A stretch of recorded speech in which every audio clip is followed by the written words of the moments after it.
நம்மளுடைய வயல்வெளிகள் மற்றும் தோட்டங்களை காட்டு விலங்குகளிலிருந்து பாதுகாக்கிறதுக்காண்டி நம்ம அமைச்சு கொடுத்த ஒரு solar fencing system.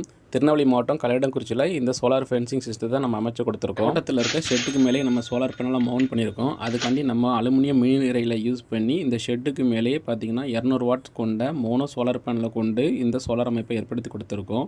Mono solar panel dull கிளைமேட்டில் நல்லாவே பெர்ஃபார்ம் பண்ணும். இந்த சோலார் பேனலேருந்து வரக்கூடிய எனர்ஜியை நம்ம கன்வெர்ட் பண்ணி இந்த பேட்டரியில் ஸ்டோரேஜ் பண்ணியிருக்கோம். இந்த அமைப்பில் பார்த்தீங்கன்னா எக்ஸைடில் இருந்து வரக்கூடிய 100 சோலார் பேட்டரி நம்ம யூஸ் பண்ணியிருக்கோம். ஃபென்ஸ் லைனுக்கு சப்ளை கொண்டு போகிறதுக்கு நம்ம எனர்ஜர்ஸ் கிட்ட இதில் இன்ஸ்டால் பண்ணியிருக்கோம். இதில் பார்த்தீங்கன்னா நம்ம டூயல் மோட் எனர்ஜர் கிட்ட யூஸ் பண்ணியிருக்கோம். ஹை அண்ட் லோ மோடில் ஒர்க் பண்ணுற மாதிரியான ஒரு எனர்ஜரை இதில் அமைச்சு கொடுத்துருக்கோம். இந்த சோலார் அமைப்பில் டிஸ்பிளே மாடல் சார்ஜ் கண்ட்ரை யூஸ் பண்ணி நம்ம பவரை கன்வெர்ட் பண்ணியிருக்கோம். இது பார்த்தீங்கன்னா சோலார் ஃபென்சிங் லைன். இந்த லைனில் பார்த்தீங்கன்னா நம்ம மொத்தம் 14 லைனை நம்ம யூஸ் பண்ணியிருக்கோம். சிறிய காட்டு வளங்கள் மற்றும் பெரிய காட்டு வளங்களால் இந்த இடம் எந்த பாதிப்புக்கும் உள்ளாகாத மாதிரி இந்த சோலார் ஃபென்சிங்கை நம்ம ரொம்ப ஹைட்டான முறையில் அமைச்சு கொடுத்துருக்கோம். உங்களுடைய வயல்வெளிக்கும் தோட்டத்துக்கும் இது போல் சோலார் ஃபென்சிங் சிஸ்டம் அமைக்கணும்னா கீழே தெரியுற நம்பரை கான்டாக்ட் பண்ணுங்கள்.